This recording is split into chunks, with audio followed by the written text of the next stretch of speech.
Bonjour, je suis professeur associé Dr. Berk Kasapoğlu, chirurgien maxillofacial et implantologue dans l'Université d'Istanbul.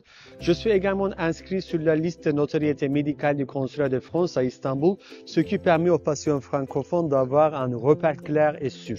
Aujourd'hui, je suis à Genève pour un congrès d'implantologie dentaire.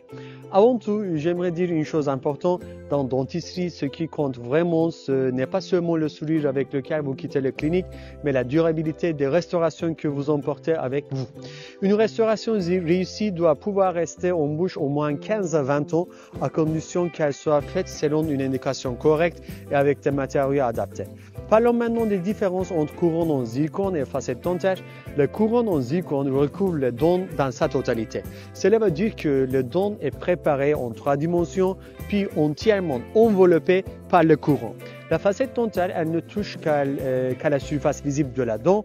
On retire une très fine couche d'émail, puis on colle une fine pellicule en céramique, un peu comme une faux ongle. Les deux techniques peuvent donner de très bons résultats, mais leur indication est différente. Par exemple, si vos dents sont très décolorées, les facettes ne sont pas toujours suffisantes. Comme elles sont fines, elles laissent souvent apparaître la couleur de la dent en dessus. À l'inverse, lorsqu'il s'agit d'un simple alignement à corriger ou d'une amélioration légère de la forme et de la teinte, les facettes offrent une solution plus légère, esthétique et peu invasive. Cependant, il existe des cas où la facette n'est pas recommandée.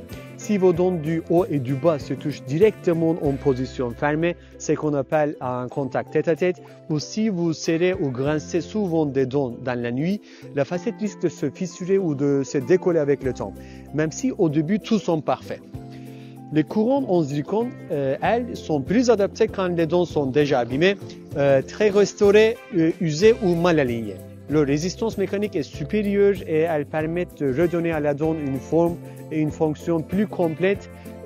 Mais là aussi, la précision est essentielle. La hauteur de la morsure, la façon dont les dents se ferment et les forces exercées pendant la mastication doivent être parfaitement équilibrées.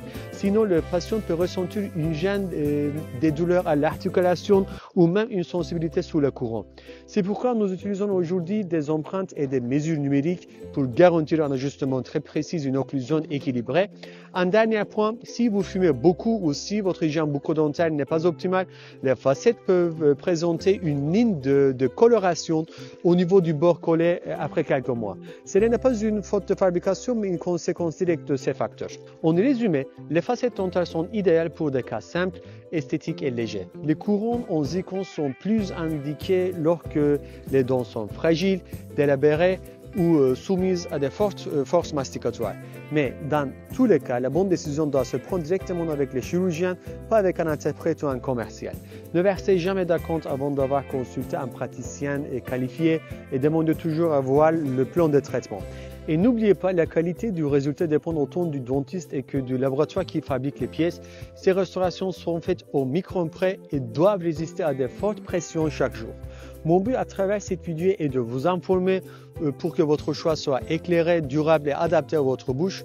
Merci de m'avoir écouté et cordialement.